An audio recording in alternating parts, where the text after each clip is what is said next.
तो हम बात करते हैं यार टेम्परेचर की, ठीक है। सो बात करेंगे अबाउट टेम्परेचर। ज्योग्राफी के अंदर टेम्परेचर एंड जो डिस्ट्रीब्यूशन ऑफ टेम्परेचर रहता है वो एक इम्पॉर्टेंट टॉपिक होता है। सबसे पहले तो हम बात करते हैं वो टेम्परेचर यार। तो टेम्परेचर को मेज़र किस में करते हैं? डिग्री सेल्सियस एंड फ़ारेनहाइट में सब चीज़ अलग है, बट टेम्परेचर होता क्या है? Temperature is the measure of heat और cold at a place.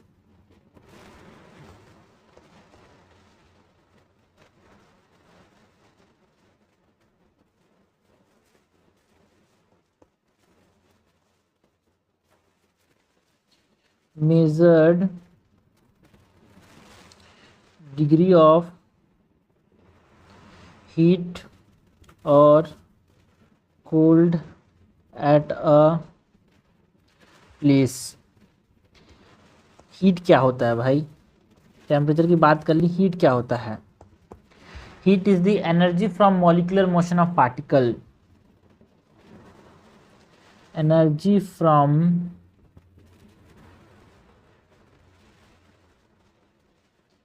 molecular motion in particles।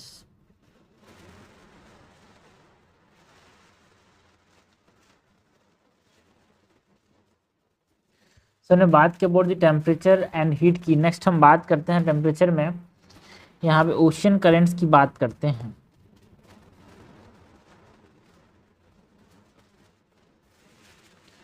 Ocean currents, ocean currents का क्या मतलब है? यहाँ पे वार्म जो करेंट्स हैं,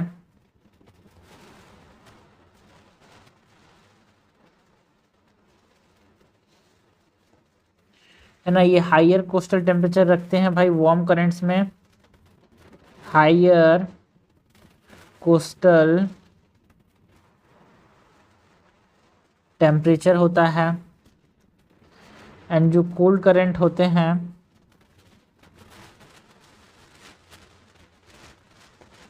इसमें लोअर कोस्टल टेम्परेचर होता है।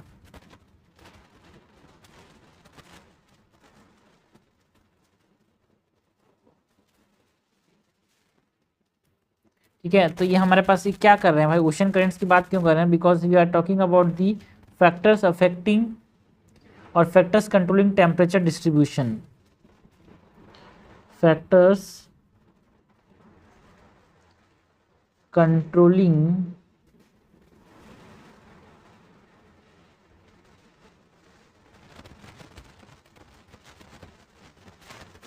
Temperature distribution.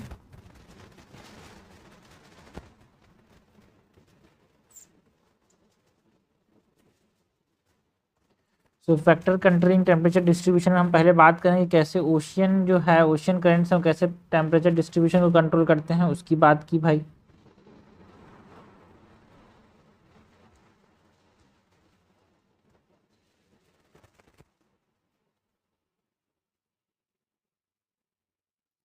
ओशियन करंट्स कैसे अफेक्ट करते हैं? ओशियन करंट्स के बाद हम बात करते हैं अबाउट दी लैटिट्यूड्स यार। है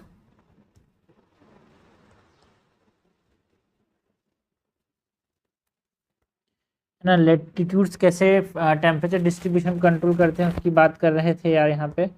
सो लैटिट्यूड्स कैसे अफेक्ट करते हैं, ओशियन करंट कैसे अफेक्ट करते हैं? तो जो लैटिट्यूड्स है उसमें जो टेम्परेचर है it varies with insulation receive. जहाँ पे इंसुलेशन ज़्यादा रिसीव होगा वहाँ पे ज़्यादा टेम्परेचर होगा, और हमको पता है लोअर लैटिट्यूड्स मतलब इक्वेटर के पास में इंसुलेशन ज़्यादा होता है तो वहाँ पे टेम्परेचर भी ज़्यादा होता है। सो टेम्परेचर varies with insulation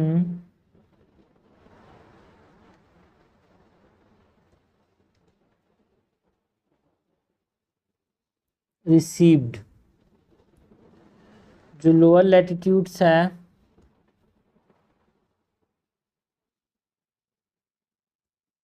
इसमें हायर इंसुलेशन देखने को मिलता है, जिसकी वजह से हायर टेम्परेचर होता है यार। ठीक है, तो ओशियन करंट्स अफेक्ट करते हैं ओशन करंट एल्टीट्यूड अफेक्ट करता है टेम्परेचर डिस्ट्रीब्यूशन को। ठीक है, नेक्स्ट चीज़ हम बात करते हैं अबाउट एयर मासेस। जो एयर मासेस होते हैं ना, ये भी क्या करते हैं, यहाँ पे कंट्रोल करते हैं टेम्परेचर डिस्ट्रीब्यूशन को।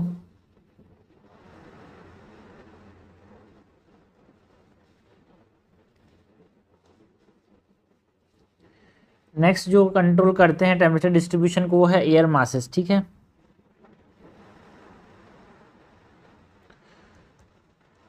जो एयर मासेस होते हैं वो कैसे कंट्रोल करते हैं भाई, जो वार्म एयर मासेस हैं इनके पास हायर टेम्परेचर होता है, एंड जो कोल्ड एयर मासेस हैं इसमें लोअर टेम्परेचर होता है।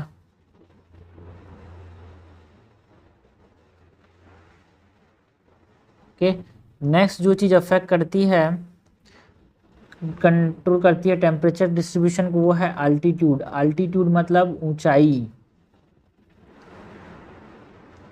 ऊंचाई कैसे अफेक्ट करता है टेम्परेचर डिस्ट्रीब्यूशन को भाई, है ना, जो टेरेस्ट्रियल रेडिएशन का जो हीट है, एटमॉस्फेयर को हीट करता है भाई टेरेस्ट्रियल रेडिएशन जो है, तो नीचे से हीट करेगा, तो नीचे से जितना ऊपर जाते जाएंगे टेम्परेचर उतना ही कम होता जाएगा। तो नॉर्मल लैप्स रेट क्या होता है 6.5 डिग्री सेल्सियस पर 1000 मीटर, मतलब 1 किलोमीटर बढ़ते हैं 6.5 डिग्री सेल्सियस, जमीन से ऊपर जाने के बाद कम हो जाता है। Terrestrial radiation heats the atmosphere. Higher elevation में हम जाते हैं सो लोअर टेम्परेचर हमको देखने को मिलता है।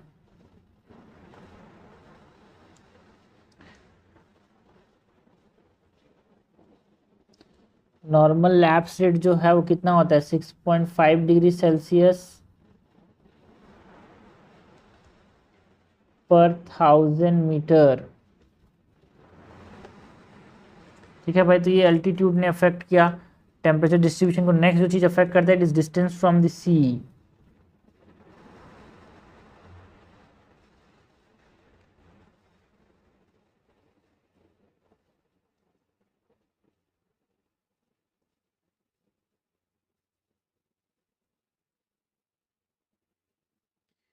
डिस्टेंस फ्रॉम द सी कैसे अफेक्ट करता है भाई टेम्परेचर डिस्ट्रीब्यूशन को, है ना, जो लैंड है वो जल्दी गर्म होता है,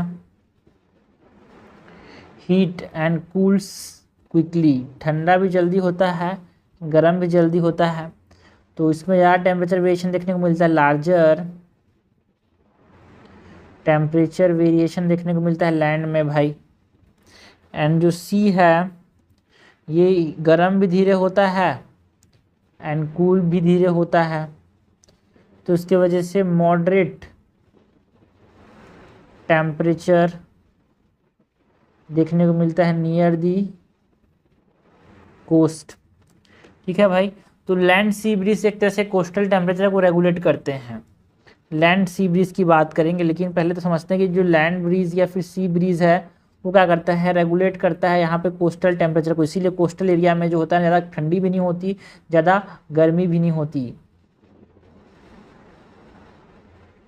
ओके, लैंड ब्रीज क्या होता है भाई, लैंड ब्रीज की बात करें तो देखो, लैंड ब्रीज नाम से ही समझ आ रहा है, लैंड मतलब जमीन। ठीक है, तो ये क्या होता है, सपोज करो ये हमारे पास सी है,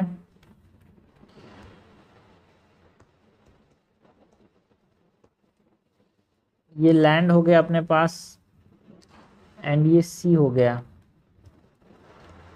लैंड है ये सी है।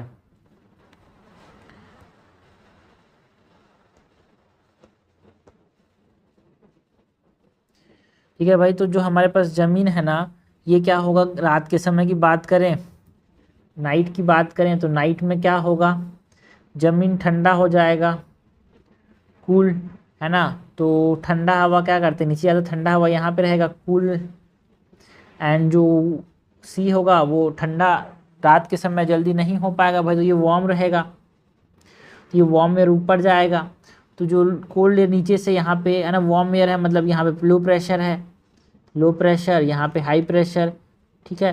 तो इसकी वजह से जो ब्रीज बहता है, ज़मीन से जो बहने वाला ब्रीज है उसको हमने क्या नाम दिया, लैंड ब्रीज, ठीक है, लैंड ब्रीज, ज़मीन से बहने वाला ब्रीज, ठीक है। नेक्स्ट हमारे पास सी ब्रीज क्या होता है भाई, सी ब्रीज जो है वो डे में देखने को मिलता है। डे में क्या हो रहा है, सिचुएशन को समझो जरा, डे में क्या हो रहा है, वही सेम चीज़ है, ये हमारे पास ज़मीन हो गया, ठीक है, ये हमारे पास पानी हो गया, सी हो गया।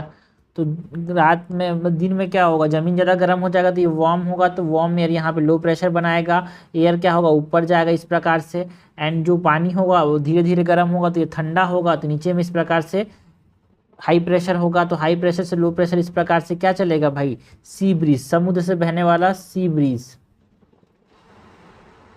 वार्म एयर नीचे रहेगा, ठीक है, मतलब कोल्ड एयर नीचे रहेगा। तो ये हमने बात की about the land and sea breeze. So ये भी अफेक्ट करता है भाई टेम्परेचर को, हीट, लैंड जो होता है heat and cool quickly, and sea heat and cool slowly, and that's why जो land breeze and sea breeze है कोस्टल टेम्परेचर को रेगुलेट करते हैं इस प्रकार से। सो ये हमने बात की about the factors controlling temperature distribution, इसमें बात की about the ocean currents, latitudes कैसे अफेक्ट करते हैं, एयर मासेस कैसे टेम्परेचर डिस्ट्रीब्यूशन को कंट्रोल करते हैं यार, है ना, एंड एल्टीट्यूड कैसे कंट्रोल करता है, डिस्टेंस फ्रॉम द सी एक इंपॉर्टेंट फैक्टर है जो कि एक तरह से टेम्परेचर को डिस्ट्रीब्यूट करने में हेल्प करता है, नहीं, सी ब्रीज लैंड ब्रीज, सी से चलने वाला लैंड ब्रीज, सी से चलने वाला सी ब्रीज, और सी ब्रीज कब चलेगा, दिन में, लैंड से चलने वाला लैंड ब्रीज, लैंड ब्रीज कब चलेगा, रात में।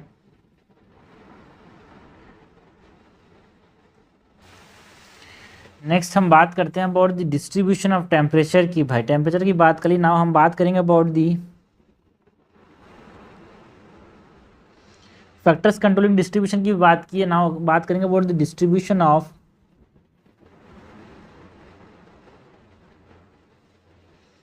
टेम्परेचर। सबसे पहले तो हम बात करते हैं अबाउट आइसोथर्म्स, ठीक है भाई, आइसोथर्म्स होते क्या हैं उसकी बात करते हैं।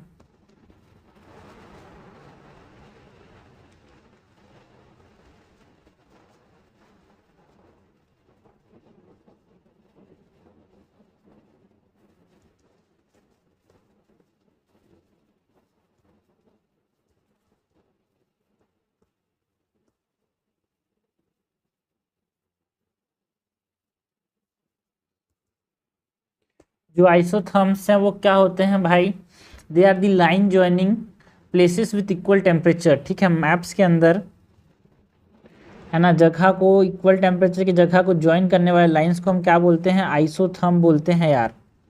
सो isotherms are the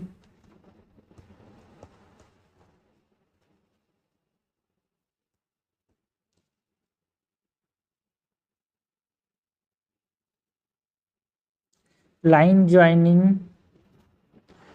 places with equal temperature on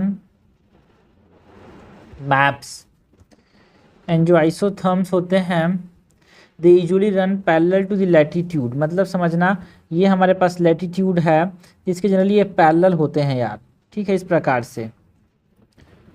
so isotherm usually run parallel to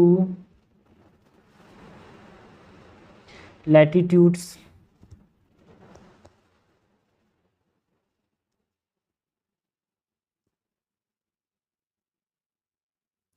and जो आइसोथर्म है भाई ये align more closely with latitude line, जुलाई में क्या होता है ये लैटिट्यूड लाइन के साथ एकदम क्लोजली अलाइन कर जाते हैं भाई, ये इम्पॉर्टेंट क्वेश्चन है। Isotherm aligns more closely with latitude line in July, and ये डिविएशन जो है ज़्यादातर नोटिसेबल कब है? जनवरी में। आइसोथर्म का जो डिविएशन है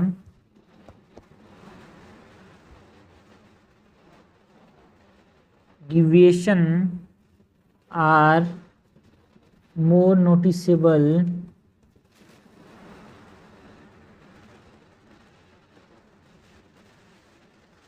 इन जनवरी।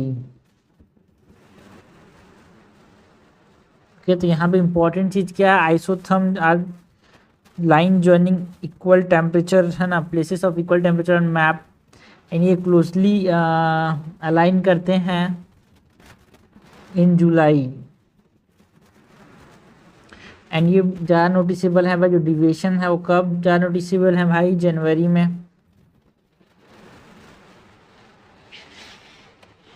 है ना। एंड इस जनवरी की बात करें तो जनवरी में क्या होता है भाई? जो नॉर्दर्न हेमिस्फीयर है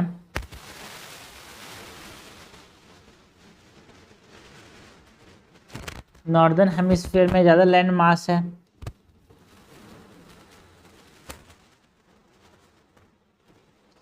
सो ग्रेटर टेम्परेचर वेरिएशन देखने को मिलता है।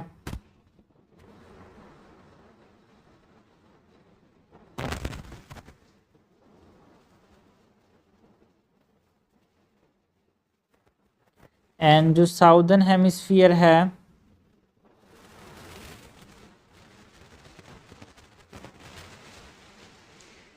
इसमें ज़्यादातर पानी ही है, so it is dominated by oceans, so इसमें स्मॉलर वेरिएशन, टेम्परेचर वेरिएशन ज़्यादा नहीं होता है। सो जनवरी में नॉर्दर्न हेमिस्फीयर में देखो सही, जनवरी का पैटर्न समझना यहाँ पे।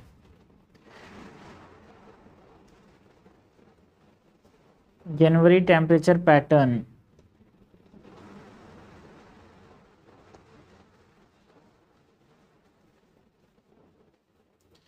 जनवरी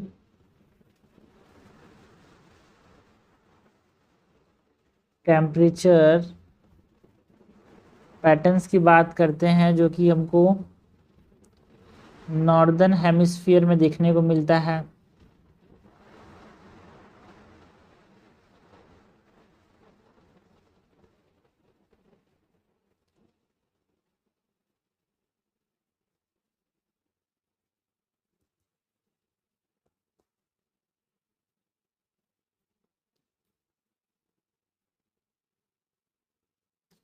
तो जो ओशियंस हैं जनवरी में क्या होता है? जो ओशियंस होते हैं यहाँ पे आइसोथर्म जो है it bend toward northward due to warmer currents.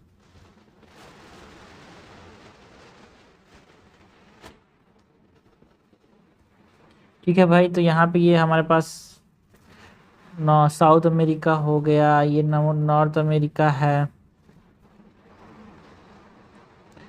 ठीक है, ये अफ्रीका है, ये यूरोप है, ये एशिया है, ये ऑस्ट्रेलिया। तो इस प्रकार से एक रफ मैप है, ठीक है।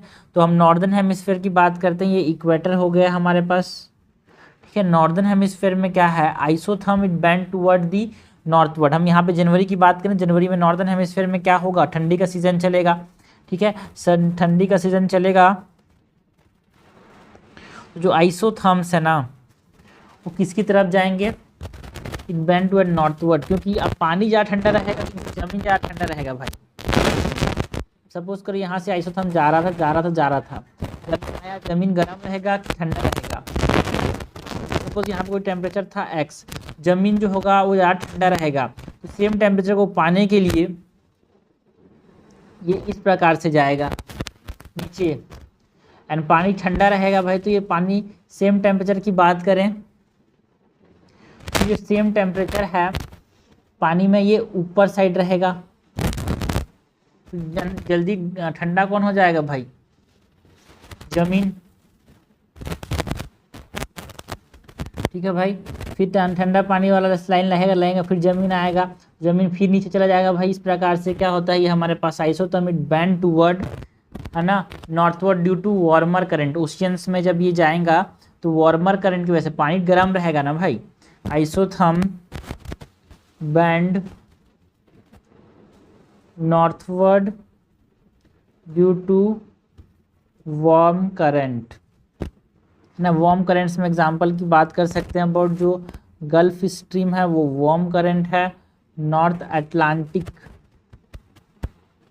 ड्रिफ्ट है वो वार्म करंट है। ठीक है, तो ये वार्म करंट के वजह से जो आइसोथर्म्स हैं वो कहाँ पे बैंड करते हैं भाई, it band toward the northward. जब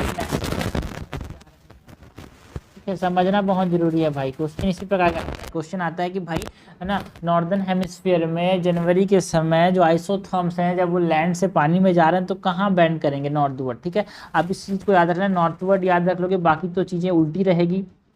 लैंड से अगर हमारे पास कॉन्टिनेंट से ओशियन में जा रहा है, कॉन्टिनेंट में क्या होगा, मतलब ओशियन से कॉन्टिनेंट में जा रहा है तो बैंड साउथवर्ड यार।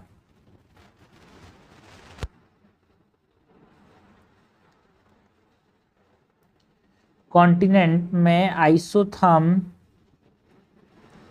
It band southward over land. Specially जो है ज़्यादातर हमको कहाँ पे देखने को मिलता है भाई, देखो ये जो टेम्परेचर डिफरेंस है ना वो इस प्रकार से ना बहुत शार्प हो जाता है।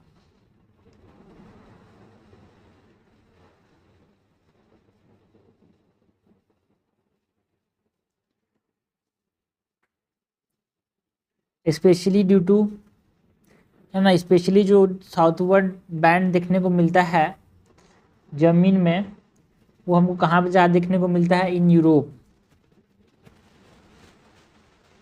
है ना। इस प्रकार से आप इसको समझो।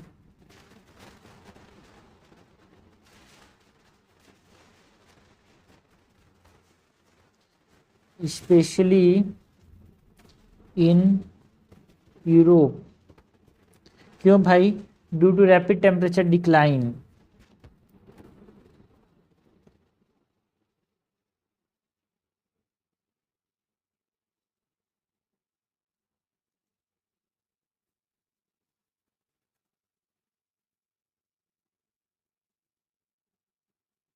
ये हमने बात की जनवरी के अंदर जो बैंडिंग है, बिकॉज इसे क्वेश्चन आता है यार, एंड इसका उल्टा हो जाएगा भाई, है ना। अभी यहाँ पे साउथवर्ड में, साउथवर्ड सिचुएशन की बात करें तो यहाँ पे जो होगा है ना, ठंडी का मौसम कहाँ है, नॉर्थ में है, साउथ में गर्मी का मौसम रहेगा। तो वही सिंपल सा नियम है, यहाँ पे अगर जो पानी ज़्यादा गर्म रहेगा कि लैंड ज़्यादा गर्म रहेगा, टूवर्ड द इक्वेटर समझ लेना इस प्रकार से। पानी जो है थोड़ा गर्म रहेगा, लैंड थोड़ा सा, तो पानी ज़्यादा गर्म रहेगा कि लैंड ज़्यादा गर्म रहेगा, लैंड गर्म रहेगा। तो ये 0 डिग्री सेल्सियस है, सपोज को 20 डिग्री सेल्सियस है, तो ज़मीन ज़्यादा गर्म रहेगा तो 20 डिग्री सेल्सियस के लिए पास जाना पड़ेगा।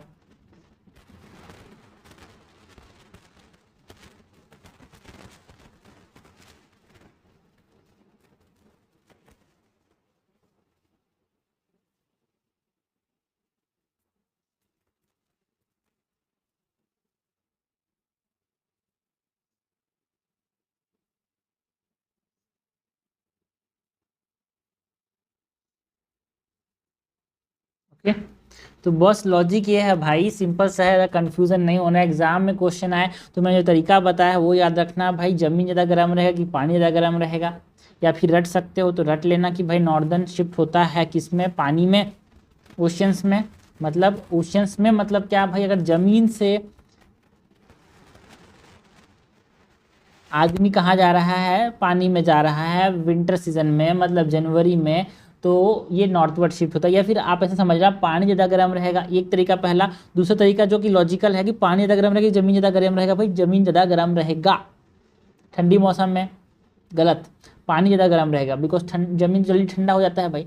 तो ठंडी मौसम में पानी ज़्यादा गर्म रहेगा, तो पानी ज़्यादा गर्म वाला कहाँ पर रहेगा, अवे फ्रॉम द इक्वेटर यार, तो away from the equator move होता है। तो याद रखने सिंपल सा तरीका, बस मोस्ट इंपॉर्टेंट है विंटर सीजन ट्रिक याद रखना भाई, जो मैं सबको समझा रहा हूँ इसको याद रखना।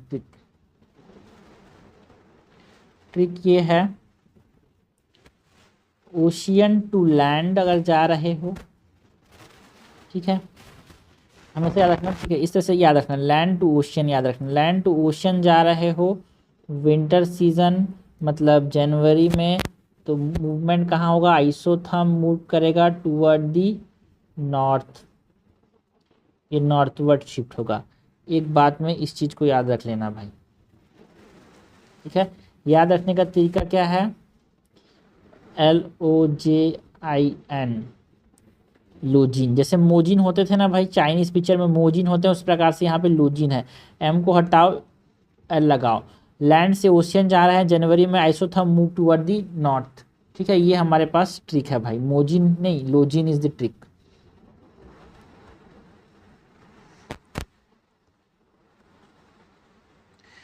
नेक्स्ट हम बात करते हैं, है ना, यहाँ पे एक NCERT का डायग्राम है, उसको हम देखते हैं भाई।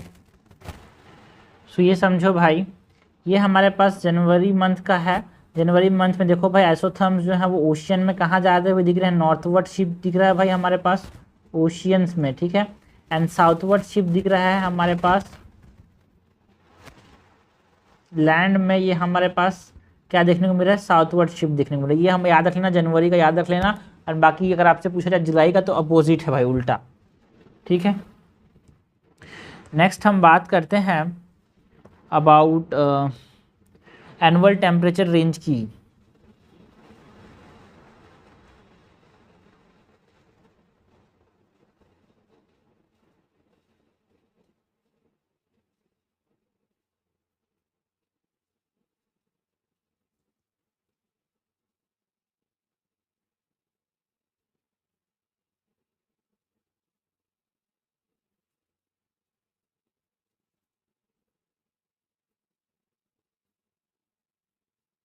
एनुअल टेम्परेचर रेंज की बात करते हैं तो जो स्मॉलेस्ट रेंज है वो 3 डिग्री सेल्सियस का यहाँ पे चेंज आता है भाई, अकर बिटवीन 50, है ना। जो स्मॉलेस्ट रेंज ऑफ जो टेम्परेचर देखने को मिलता है difference, it is around 3 degree Celsius, जो कि हमको किसके किसके बीच में देखने को मिलता है, it occurs between 20 degree south and 15 degree north latitude, ठीक है। 20 degree south and 50 degree north latitude के बीच में स्मॉलेस्ट रेंज ऑफ टेम्परेचर देखने को मिलता है ये रेंज। एंड लार्जेस्ट जो रेंज है कितना होता है, मोर देन 60 डिग्री सेल्सियस का टेम्परेचर रेंज आता है। It is found in north eastern Eurasian